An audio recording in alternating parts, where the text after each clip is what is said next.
Bismillahirrahmanirrahim. Assalamualaikum warahmatullahi wabarakatuh.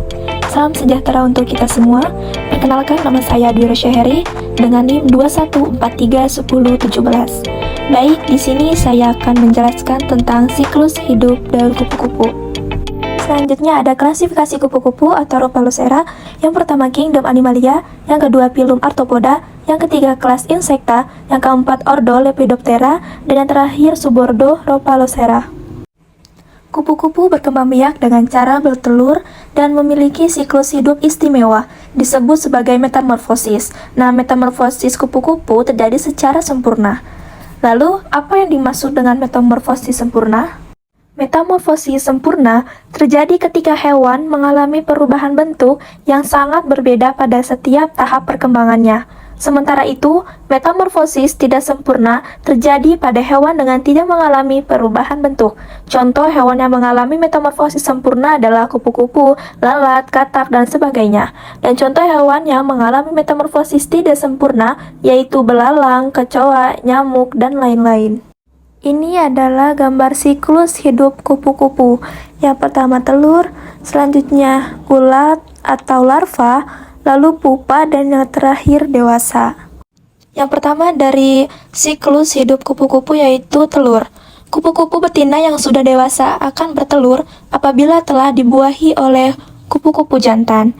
Nah, telur kupu-kupu ini biasanya menempel di permukaan daun. Selanjutnya ulat atau larva. Di sini telurnya menetes menjadi ulat. Ulat itu akan makan dedaunan selama berhari-hari. Lama-kelamaan si ulat ini tumbuh semakin besar dan berhenti makan. Selanjutnya kepompong atau pupa. Pada tahap kepompong, ulat tidak makan dan tidak mengalami perubahan. Kepompong ini biasanya menggantung di ranting tumbuhan atau di daun. Dan yang terakhir kupu-kupu. Setelah beberapa hari, ulat di dalam kepompong berubah menjadi kupu-kupu dewasa yang siap terbang. Berkembang biak dengan bertelur dari telur itu, proses metamorfosis dimulai lagi. Habitat kupu-kupu.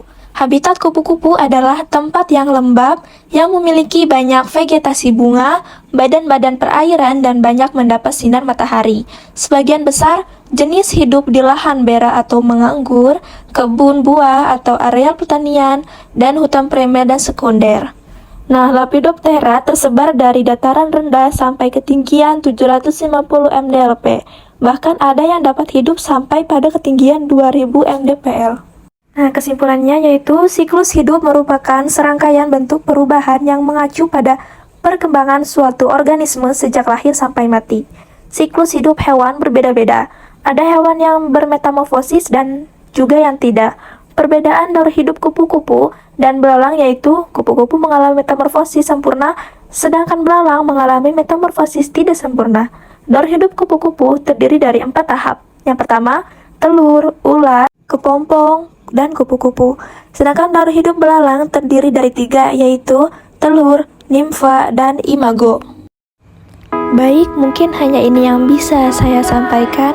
Kurang lebihnya saya mohon maaf. Wassalamualaikum warahmatullahi wabarakatuh.